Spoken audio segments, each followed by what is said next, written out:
Alright, I'll be taking you on a small journey through the influence of one of my favourite films, Cleo from 5 to 7 by Agnes Varda, who is known by many as the godmother of French New Wave.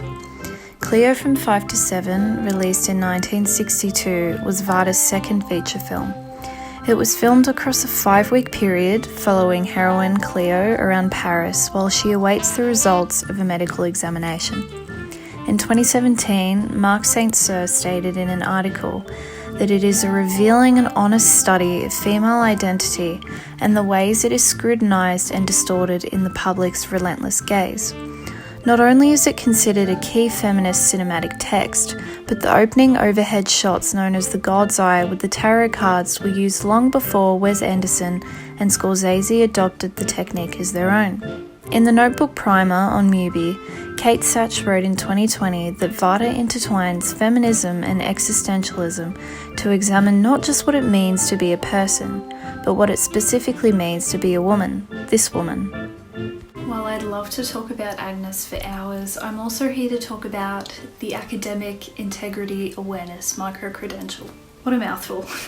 I completed it the other day and learnt that in some cultures, recognising someone else's work and ideas is considered honourable, compared to some Western countries where failing to cite someone for their original idea in most cases is illegal.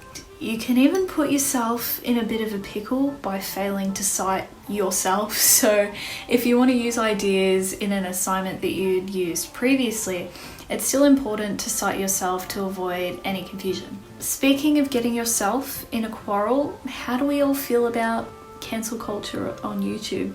Well, in last week's workshop, a group of us brainstormed a few ideas surrounding cancel culture in preparation for our audio research project.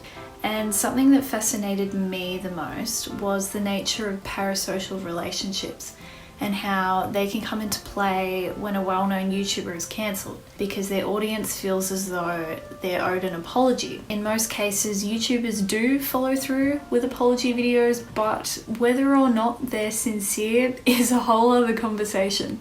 A piece of media that really stuck out to me this past week was The Umbrellas of Cherbourg by Jacques Demy in 1964.